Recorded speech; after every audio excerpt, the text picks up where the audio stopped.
تمہیں ایک دوسرے پہ فوقیت اور فضیلت دی، درجے دیے، کیوں دیے؟ لیبلوکم، تاکہ تمہیں آزمائے کہ جو منصب تمہیں عطا ہوا ہے اس منصب کا پورا حق ادا کر رہے ہو۔ نبی کریم نے فرمایا کلکم رائن وکلکم مسئول عن رعیتی، اللہ جس کو جو منصب عطا کرتا ہے اس کی رعیت کے متعلق اس سے سوال ہوگا کہ کہاں تک اپنی رعیت کی مدد کی، ان کا حق ادا کیا یا نہیں کیا۔ تو میرے عزیز بھائیوں، یہ جو منصب ملتا ہے، جو مال ملتا ہے، جو اللہ بہت بڑے رزق سے نوازتا ہے، اللہ کہتے ہیں لیبلوکم فیما آتاکم، جو تمہیں دیا گیا ہے اللہ تمہیں آزما رہا ہے۔ ان ربک سریع العقاب، تیرا رب بڑی جلدی حساب لینے والا ہے، انتقام لینے والا ہے۔ لیکن ساتھ ہی فرمایا جو دیا گیا ہے اگر صحیح طریقے سے لیا ہے، اگر صحیح طریقے سے استعمال کیا ہے، وَإِنَّهُ لَغَفُورٌ الرَّحِيمٌ، پھر اللہ بڑا ہی بخشنے والا مہربان ہے۔ ہمارے سامنے وہ بات آتی ہے، نبی کریم صلی اللہ علیہ وسلم کے پاس غرباء کی ایک جماعت آئی، آ کے عرض کیا یا رسول اللہ صلی اللہ علیہ وسلم، ہم بھی نماز پڑھتے ہیں، یہ ہمارے امراء بھائی بھی نماز پڑھتے ہیں، ہم بھی روزہ رکھتے ہیں، یہ بھی روزہ رکھتے ہیں، یہاں تک تو ہم یہ اور یہ برابر ہیں، لیکن اللہ نے انہیں مال دیا ہے، یہ خرچ کرتے ہیں، ہم خرچ نہیں کر سکتے۔ نبی کریم صلی اللہ علیہ وسلم نے ارشاد فرمایا کیا تمہیں ایسی بات بتاؤں کہ ان خرچ کرنے والوں سے زیادہ اللہ تمہیں اجر عطا کر دے؟ انہوں نے کہا ہمیں یہی تو پوچھنے کے لیے حاضر ہوئے ہیں، ہم بھی نیکی کے اندر ان کے برابر چلے جائیں یا ان سے بہتر ہو جائیں؟ تو نبی کریم نے فرمایا نماز کے بعد یہ پڑھا کرو 33 مرتبہ سبحان اللہ، 33 مرتبہ الحمدللہ، 34 مرتبہ اللہ اکبر۔ انہوں نے بیٹھ کے یہ پڑھنا شروع کر دیا۔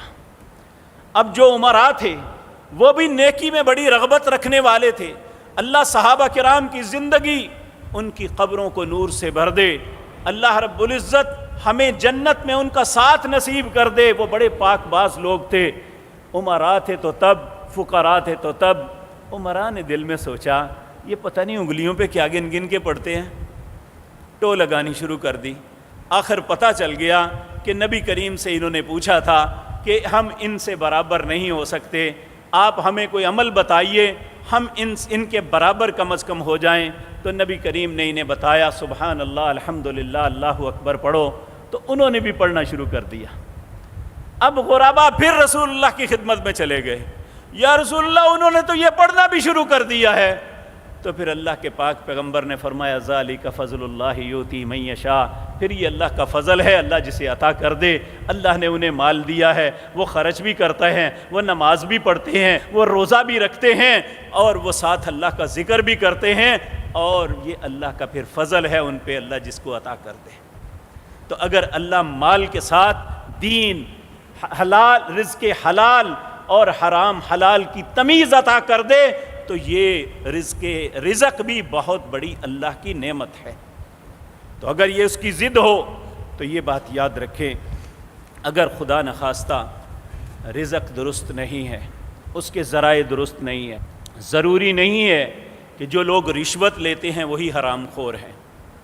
اگر ایک آدمی تجارت کرتا ہے لیکن جو وعدہ کرتا ہے اس کے وعدہ خلافی کرتا ہے، جو چیز دکھاتا ہے اس کے مطابق نہیں دیتا، اور اسی طرح جھوٹ بول کے سودا دیتا ہے، ایسا مزدور جو کسی کے ساتھ طے کرتا ہے کہ میں اتنا کام کروں گا مجھے یہ اجرت ملے گی، اجرت تو لے لیتا ہے لیکن کام میں بددیانتی کرتا ہے، یہ سارے ایسے طریقے ہیں جو رزق حرام کے ہیں۔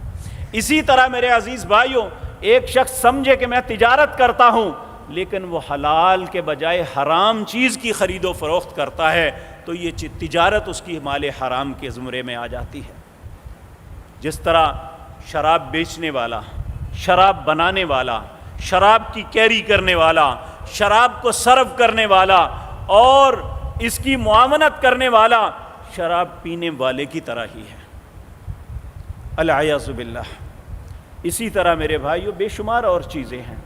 یہ پان سگریٹ کی دکانیں جو کرتے ہیں انہیں اللہ کا خوف کرنا چاہیے، یہ رزق حلال نہیں کما رہے، یہ رزق حرام دن رات محنت کرنے کے باوجود اپنی اولاد کو حرام کھلا رہے ہیں، کیونکہ جس چیز کو اللہ نے حرام کیا ہے اس کی تجارت کوئی بھی حلال نہیں کیا تھا۔ جب شراب حرام ہو گئی تھی